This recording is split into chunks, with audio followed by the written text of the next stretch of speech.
Hello, hello. Good afternoon. Thank you so much for joining us today. Good afternoon, everyone. Good morning for some of you.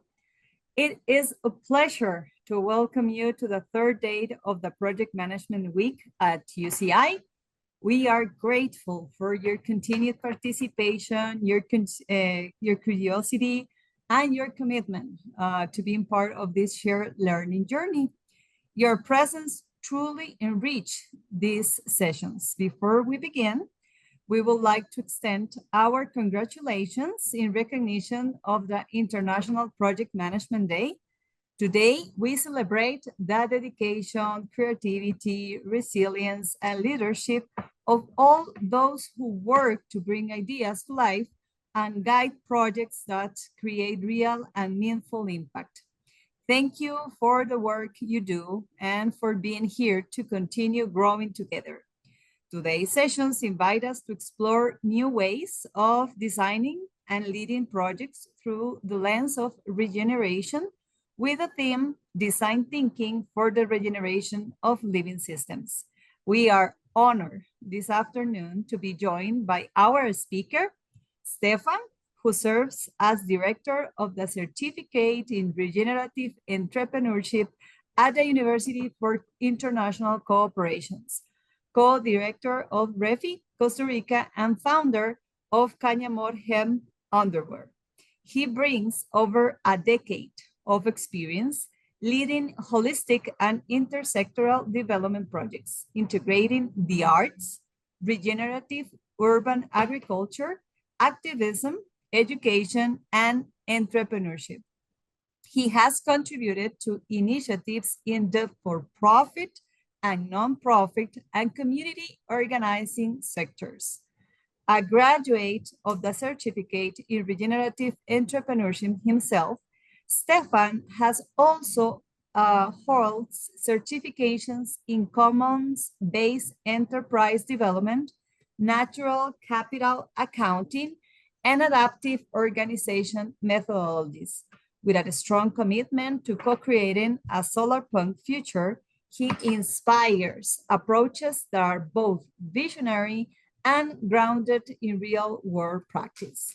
We thank him for joining us and sharing his knowledge and perspective with our community today. To all of you here, we invite you to listen openly, engage thoughtfully, and allow yourself to explore new possibilities. Thank you so much, Stefan. Congratulations to all of you, and you can keep going. Right on. Thank you so much, Paula. Hi, everybody. Thank you so much for joining us today. It's truly an honor to have you in the room with us today. Knowing that you are all curious and inspired to learn about this topic with a very long title. I might imagine that in your efforts to perhaps invite your friends, going through the whole design thinking for the regeneration of living systems title might have been a little bit exhausting, but I did title this presentation this way for the sake of accuracy, but also because the title gives us a lot of material to chew on and digest. So if I may, I'll proceed and begin.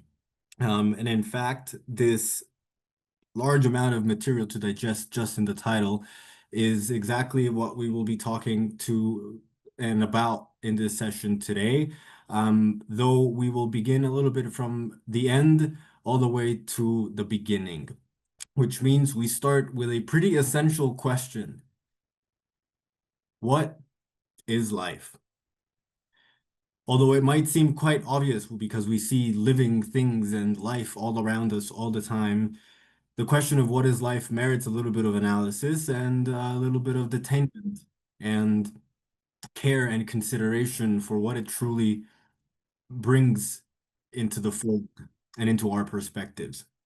So in a very scientific way of describing what is life, life is a biological process, right? It's that funny, crazy, chaotic, orderly, long or short thing that happens between birth and death. Life has some pretty specific scientifically described characteristics. It has the capacity to reproduce. It has a metabolism, that is to say, it has organs and systems within it that process energy and resources and generate waste and heat. It strives for homeostasis, which is a form of saying, scientifically, of saying balance, and it strives for growth, right? Living things grow and they evolve. Um, but that is not all we need to pay attention to when we think about what life is and what it means and how it looks like and how it behaves. In fact, there is, in the scientific perspective, although it is great at describing what life is, it leaves a huge gap in the understanding culturally, the cultural understanding of what many other cultures throughout the world, indigenous cultures particularly, believe is life.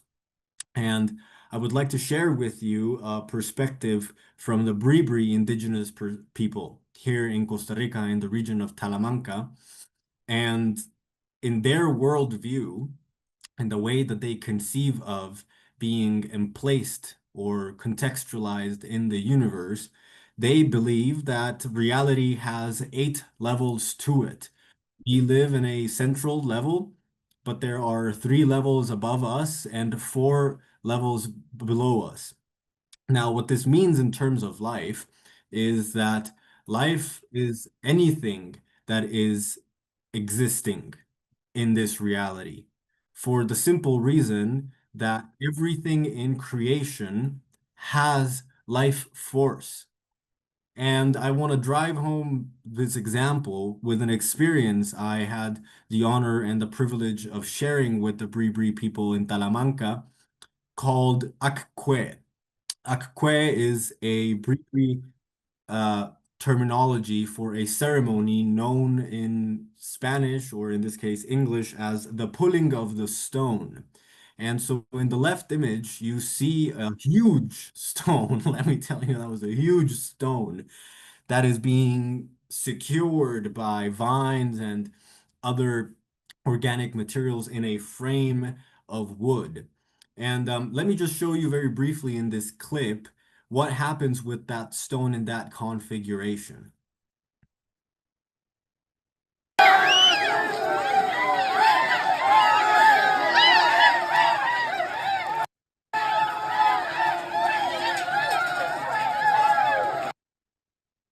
Just put this there quick again. There. So the reason why I bring up also, Andrea, could you help me letting the people in because they're like popping into my screen? Thank you. Um, so why I bring this clip here is because in our conventional worldview, a stone, and for that matter, many other quote unquote non-living things or entities don't have life.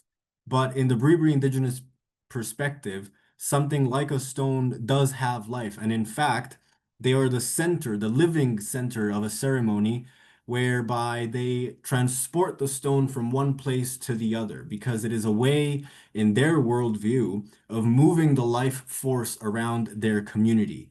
And clearly, they take this very seriously. You can see in the clip that I showed you a lot of people putting a lot of energy into moving this stone, which is thought of as an inheritance, something that comes from the time of creation.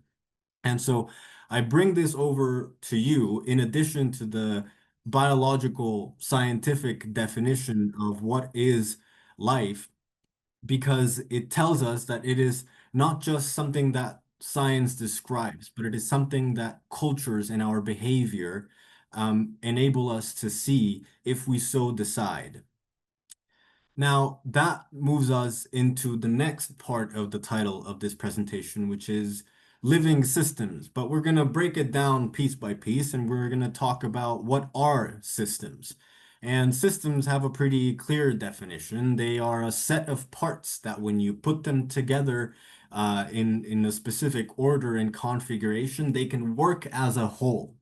And so a system is a function of small parts that when put together work as that whole. And I emphasize the fact that it is composed of parts that lead into a whole because a system perspective is asking us to focus on that whole.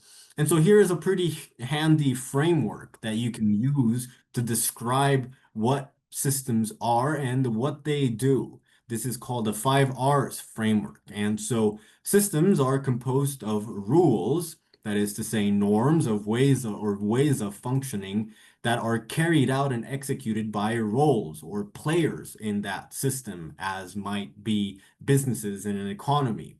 And they are all held together in relationships. Businesses, organs, different animals in an ecosystem all are related with each other, and they exchange resources. They put resources to work in order to generate results. So this handy dandy framework helps us break down the composition and the parts of those systems, but also how they work together and what these different relationships mean and what they entail, and of course, the type of different resources that they need in order to function.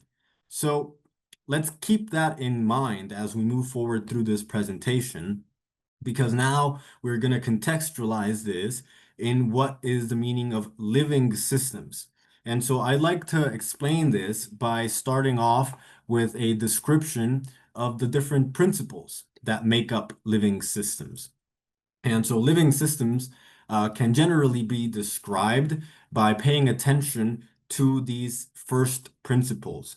Um, this is not my framework. There is a branch of academic, Fritjof Capra specifically, that has described these principles. And of course, many other naturalists have described these principles in different language.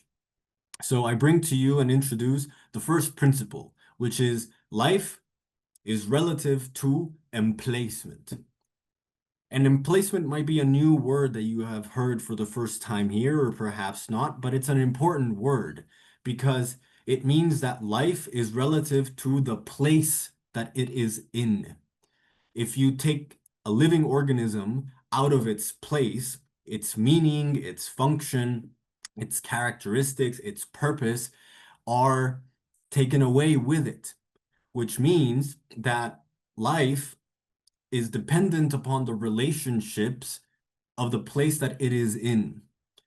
And the functions of life are a product of the different relationships that make up that place. If you take a tree out of the forest and put it in space, the function of that tree kind of goes away. It doesn't know where it belongs, and it doesn't have much of a purpose up in space. If you take coral out from the ocean and you put it in the forest, it's a similar dynamic. Principle number 2 is that life freely organizes itself in ecosystems, in systems that share resources, have a deeply interrelated function, and move forward as one unit. So there are two important things to highlight from that principle. First of all, freedom is a virtue and a principle by which life functions. You can think of this in the following terms. Think of a cell in your body, right? So when a cell goes on to regenerate or to multiply, it doesn't really ask the brain for permission. It just kind of does the thing that it needs to do freely based on the specific context that it is coming out from. And we'll go a little bit deeper into that in just a moment. And the second part is self-organization. If you leave life to be, it tends to self-organize in the most effective and efficient way. That is to say, it will organize in a way that harnesses or uses energy in the most effective and efficient way. That is why it is so difficult to contain a controlled or dominated population because people, living beings, strive for freedom. Principle number 3 is that life is intrinsically creative. And we can see this in very clear and obvious ways. When you clip your nails, your living system body will continue producing keratin to create more nails. Life wants to create more of itself. And that is something that is very important to highlight. Life creates more life. Principle number four is that life is intrinsically intelligent. And intelligent in this respect has a very technical definition, which is the capacity to adapt to changing conditions. And we see this anytime we go out in nature or throughout the course of our own lives. We continually adapt to new and changing contexts and conditions. If we fail to adapt to new conditions, we are going to have a bad time. An organism that over the course of its development and evolution fails to adapt to the changing conditions of its ecosystem runs the risk of going extinct. And so that intelligence, that capacity to adapt, is one of those foundational principles for life. Principle number five is that life is inherently regenerative. Life has the capacity to renew itself, to renovate itself, to interconnect itself, and to innovate as well. We see this every time we get injured. When we cut ourselves in our bodies, our skin will regenerate, it will regrow. And for all these reasons, life is sacred. And I don't necessarily just mean this in a spiritual way, but I mean this in a, a way of relating with life. That is to say, when something is sacred, it is calling for our reverence. And reverence refers to our ability to respect that living being or that living creature for the inherent value that it has by virtue of being alive. Now, with that being in, now that we have this in mind, we can move on to a little bit of the context of today. And the first thing that I'll say about that is that as much as an old growth forest ecosystem is a living system, a business is too, right?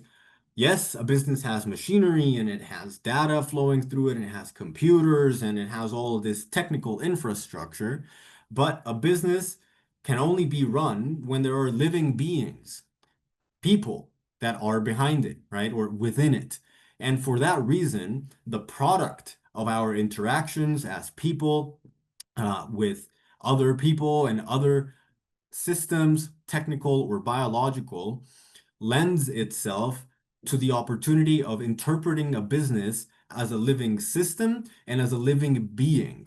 Now, an important point to make there is that a living being is beyond a living system because it has the capacity for interiority, insideness, inwardness. So, what this means is that a business has an inside. It has a way of operating internally, right? This is the way that we relate with each other in a business. This is our capacity for self-reflection as a culture in our enterprises. And there are many other examples, particularly those related to people development that really show that space or that inner space is a critical space and a critical operational activity that businesses have. So here is a handy dandy little list that can help us identify the differences between mechanical systems and living systems. So I'll let your eyes glaze over these for just one moment, and I'll highlight a couple of things.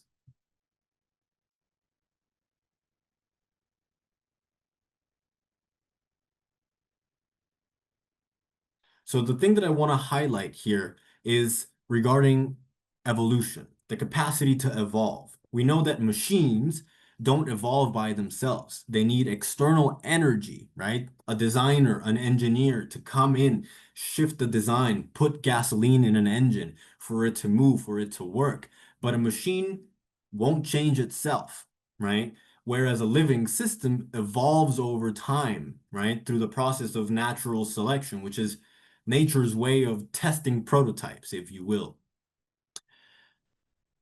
AI is a different space, okay? And we won't really go too much in depth into this, even though it might be an interesting curiosity and discussion point to bring in later on.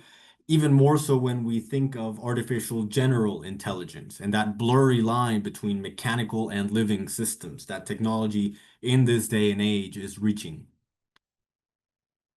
So, what is regeneration? Well, I mentioned briefly also that regeneration is a capacity that living organisms have to heal, right? When you cut yourself in the skin, or you lose a tooth, or you trim your hair, it regrows, right? So there is a trauma, an injury that happens that initiates the process of regeneration. And so I just want to bring to our attention the current context, which is not only are we living in a time of crisis, right, but we are living in a time of meta crisis, where one crisis generates and enables more crises to happen. Right? All the crises that we are facing in our world today, from the runaway development of exponential technologies like artificial development through to ecological collapse, through to genocide and war, as well as the rise of fascism and greed in our society today, are indicators that we're living in a meta crisis.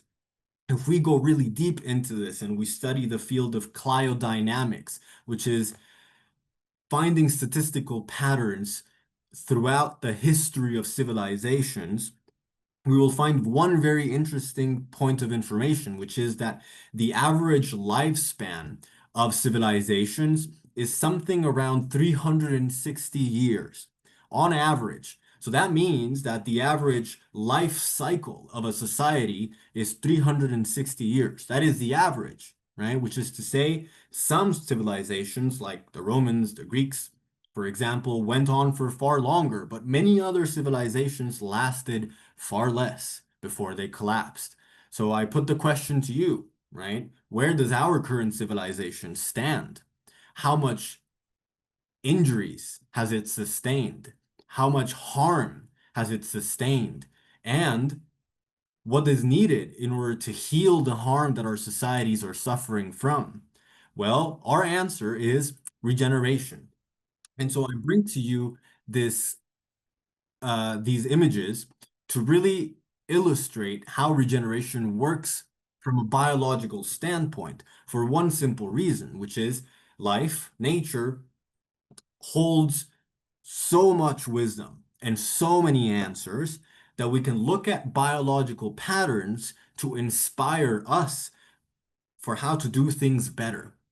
And that is really where the beginning of design thinking for regeneration of living systems starts.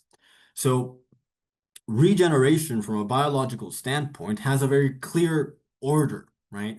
The image below on the left shows us the four hallmarks of regeneration.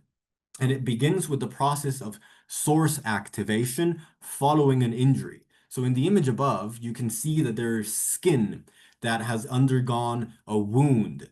And this harm tells the body to activate its source, which is stem cells. Stem cells have the capacity to become other kinds of cells. They are kind of like a blank slate. Stem cells can become brain cells, they can become heart cells, they can become skin cells, right? So that source activation calls for the initiation of regeneration programs, of reproduction, of healing, that requires the support of cell-cell interactions, right? Cells need to help each other, and there are many different proteins and many other different aspects that come into play that kick off and support this process of regeneration, of revitalization, of reconnection, of healing that are interrelated.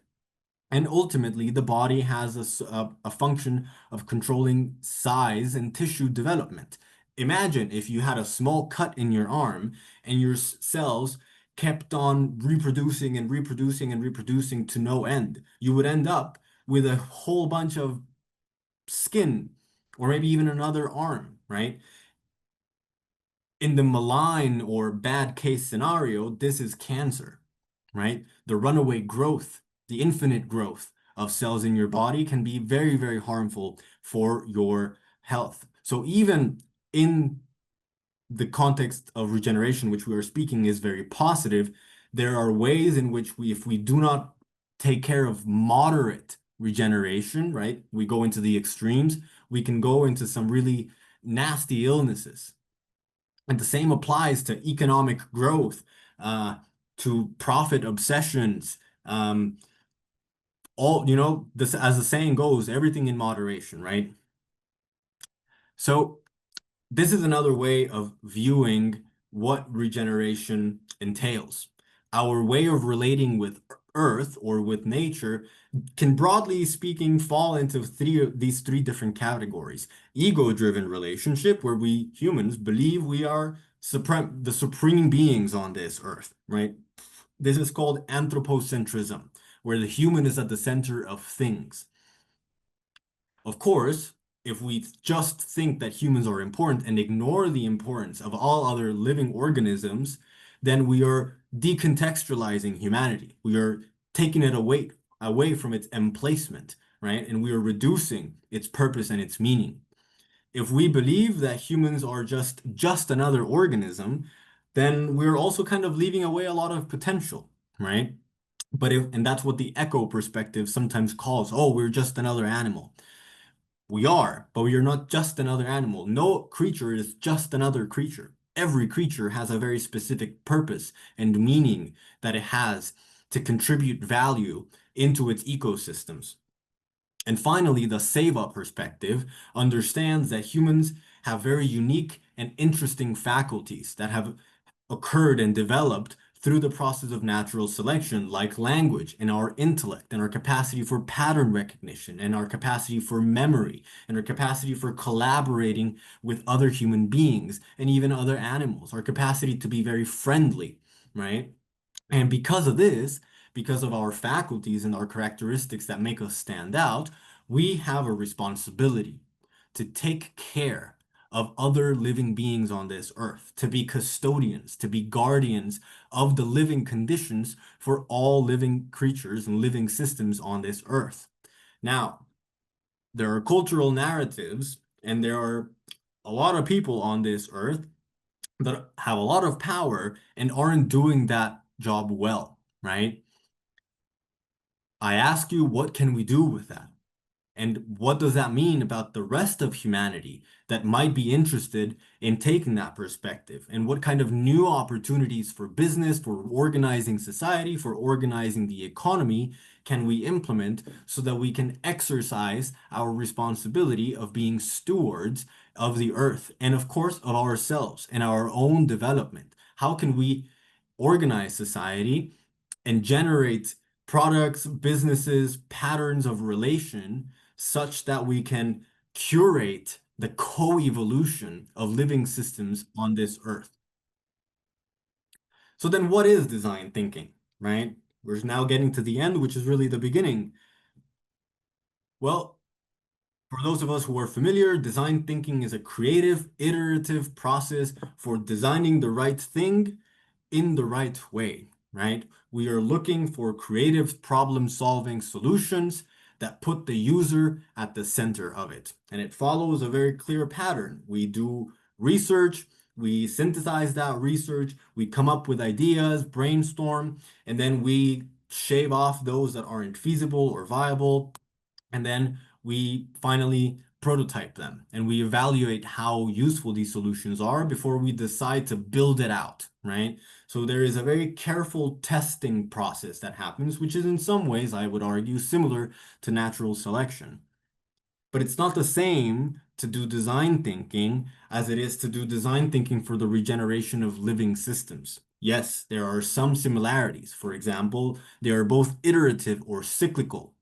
They are anticipatory. They look forward into the future. They exercise foresight and they harness the potential of collaboration because you need to get a lot of people working together in a design thinking process to build a product or a service to outcompete other initiatives, right?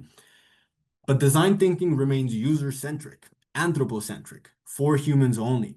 And it tends to focus only on product or service development, and it tries to generate value for the user. Regenerative design thinking looks at life as the user. It looks at whole systems, not just parts. And for this reason, products are not just products. They are conceived of as systemic interventions that can modify the dynamics of systems, not just put out a new shiny thing for people to buy. And that intervention is designed in such a way that it generates value for the whole. And a key also differentiator of design thinking for the regeneration of living systems is that it relies on pattern seeking from biomimicry, right? How do we take the wisdom of nature and apply it into new and innovative solutions? So we're going to exercise this a little bit. We're going to put these muscles to work. And so if you will entertain me for just a moment, I want you now to take a look at this image and see how sometimes there are things that we look at that aren't the whole perspective, right? This is why also we need to relate well with other people because everybody holds a piece of the truth. Nobody holds the entire truth, but the more dialogue we have, the more we can understand the whole, right? So I want one volunteer to take off their microphone and I'm going to say a word and that is a part of a system and you will share with me what system this part belongs to. Okay? So I'm going to say uh, motherboard. When I say motherboard, what system do you think of? Can I get a volunteer?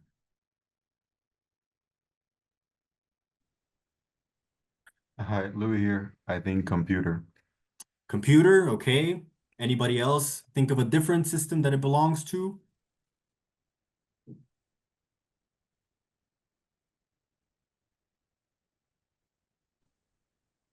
Operative system. An operating system, software, right? Great. Okay, that's good, right? So one word, two different systems in two completely, I mean, complementary, but different forms of manifesting, right? We're talking about computers, we're talking about hardware, but when we're talking about operating system, we're talking about software. So the same part is a part of different systems, even though there is a big overlap. And so this is generally the case with basically anything else. I can say human, and one could say society, or one could say village, or one could say planet Earth, right? It also depends how large of a system you want to think about. I could have said motherboard, and somebody could have said the global economy, or somebody could have said Taiwan, for example, right? So we're going to give it another go. And if you know the answer to this, please don't speak up.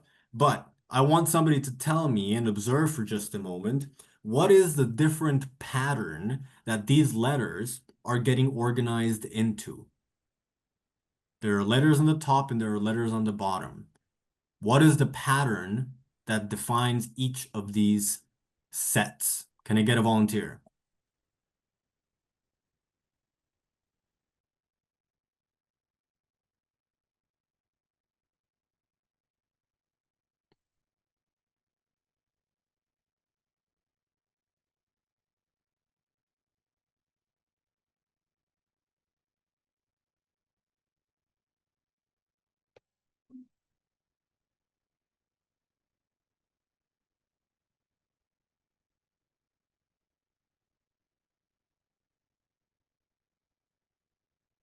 Okay, I'll give you the answer then. The difference between the top row and the bottom row is that the top row is composed of letters that only have straight lines, whereas the letters on the bottom have curves. Now, we generally don't think of this quality of letters because we read for words as a whole. But the intent of this exercise is to get us to understand that even though there is a difference between parts and wholes, they are related, of course, and that there are qualities in the parts that we often dismiss because we are not familiar with the practice of looking for patterns. So the invitation at this exercise is to look for those patterns. Patterns in everything. We are pattern-seeking animals, and patterns often reveal deeper truths. And the final exercise that we'll carry out is to traverse a whole cycle. So we're going to do four very quick cycles. And I'm going to ask you to close your eyes and visualize a seed of any plant.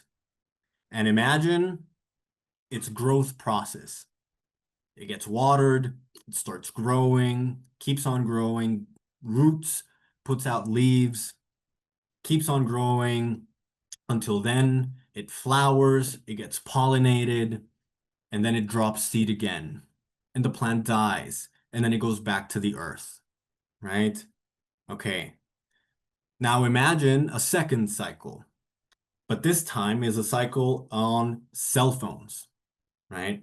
So a cell phone gets ideated, somebody calls out for product development, then we communicate with the supplier asks for mining to happen so that we can carry out the manufacturing of it. We get all those different materials into our factory, we create the cell phone, we distribute it to our vendors, the consumer buys it, they use it, they use it, they use it. But then what? If you're lucky, you might hand it in because your provider cares about receiving their products that they have created in a circular manner. But usually what happens is we might sell it, right? Or we might even throw it away, hide it in our closet. And so what I want to illustrate with that process is that it isn't exactly a cycle, right? It's kind of a straight line. Now let's imagine that that cell phone has the same type of life cycle as a seed would, right? Everything kind of happens the same at the beginning, at the middle, but not towards the end. The difference would be that just like the flower dies out and gets composted by the soil, gets eaten by the worms, gets decomposed by all these different microorganisms, the cell phone should find its way into a place where it gets decomposed, which might be a receiving center that will pull it apart, break it up into parts, extract what is useful about it, and then put it on its respective recycling line, right?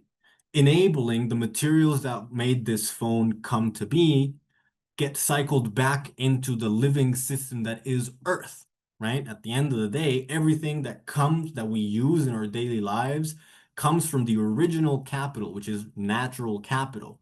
And at the end of the day, they will also go back, right? Dust we are and dust we will become, said the Bible at some point or something like this. And the same thing applies with basically everything else that comes from Earth and goes back to it.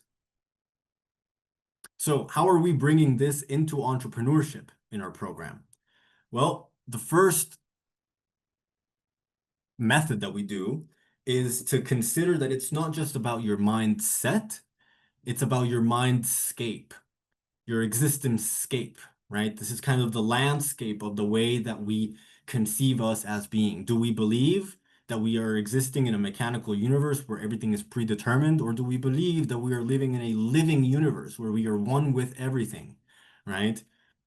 I'm not going to say if one is right or wrong. That's not the point. The point is to trace your thinking back to its root, right? Where do our ideas come from? And why do we believe what we believe? Because our thinking is only as good and sophisticated as the premise it's founded on.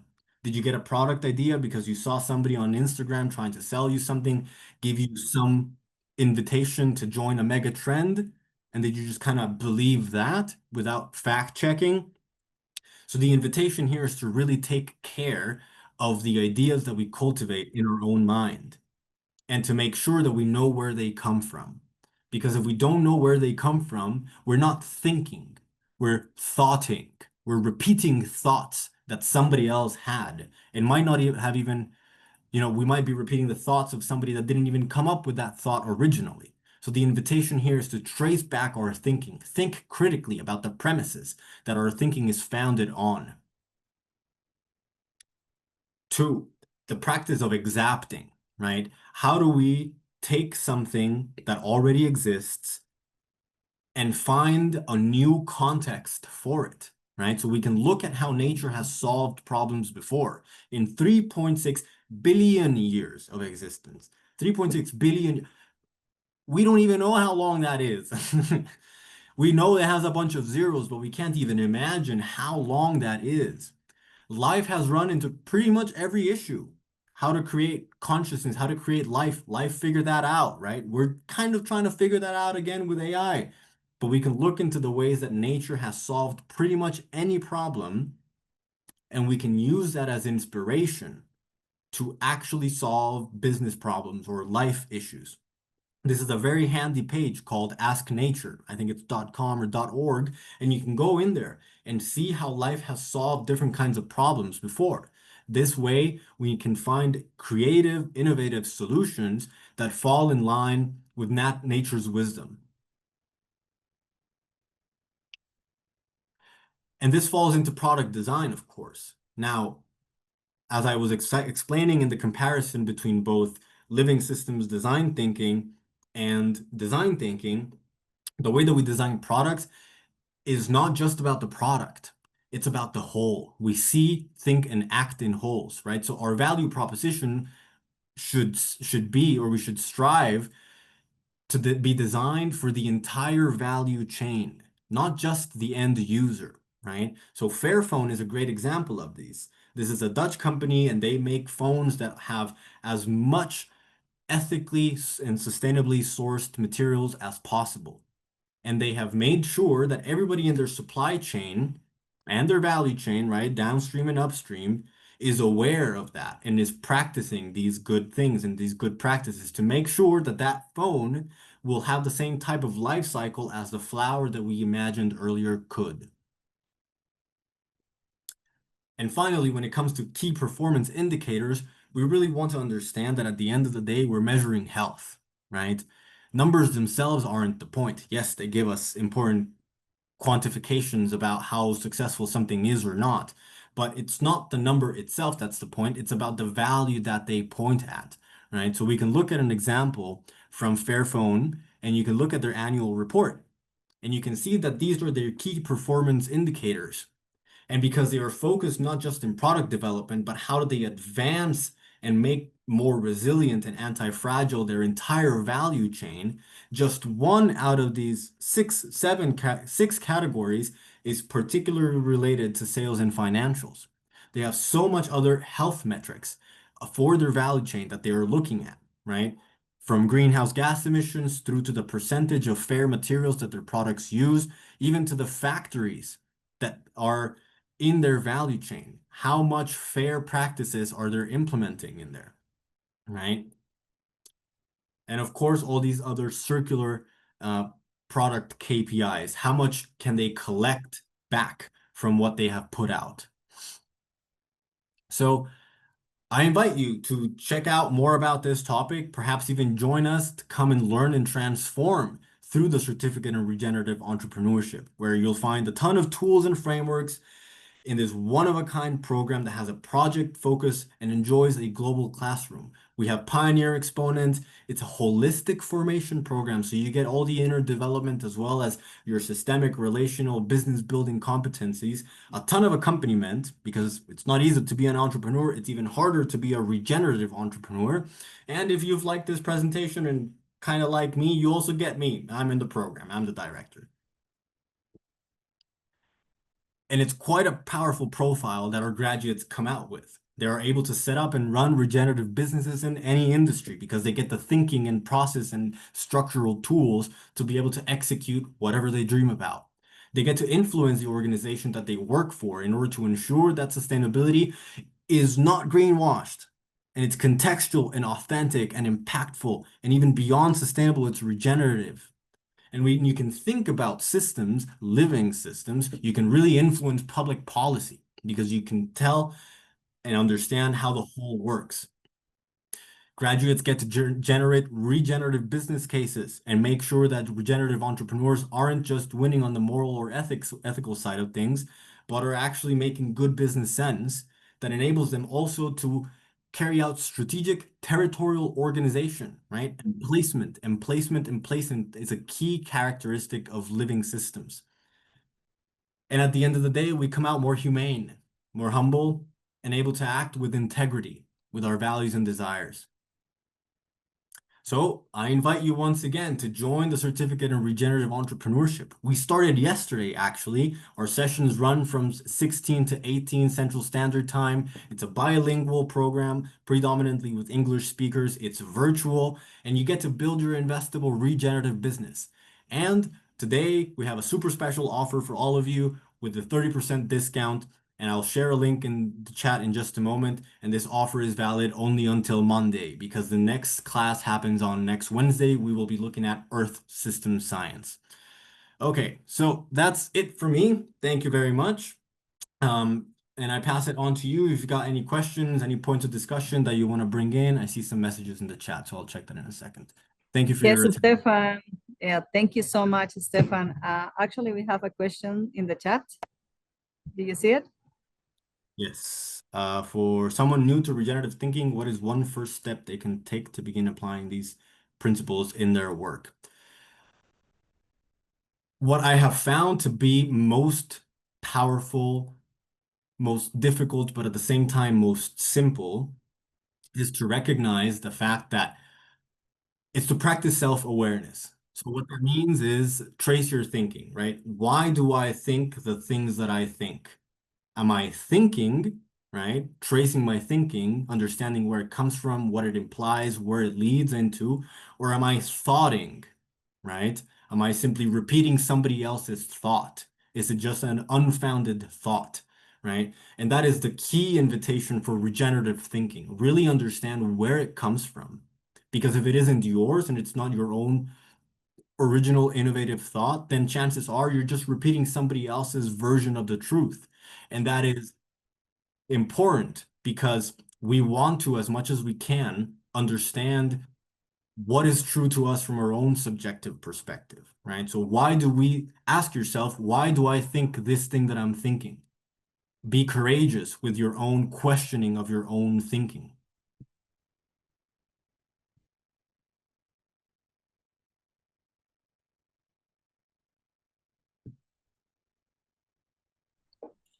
Okay, I don't see any further questions. I don't know if you guys have another one. Please write it in the chat.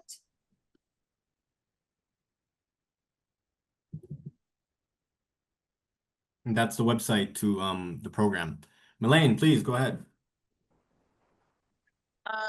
Oh, how does regenerative design differs from sustainable design in terms of its goals and outcomes?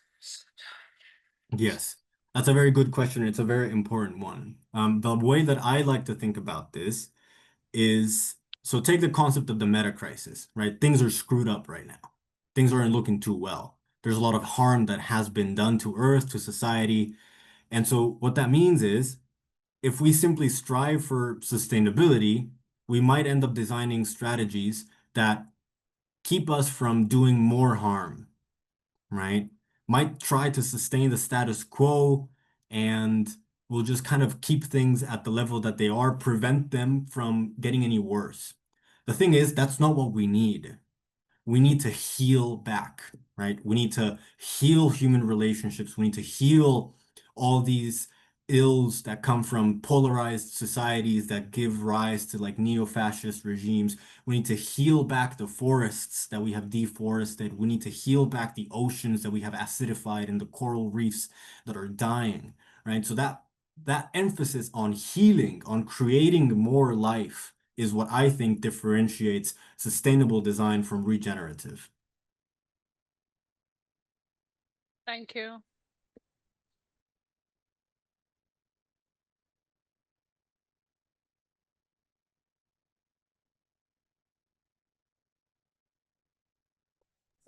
Okay, excellent. Let's see. Any further questions? Nope. All right. Well, thank you everyone for joining us this evening. We are grateful for your presence, your openness, and thoughtful engagement shared throughout this session.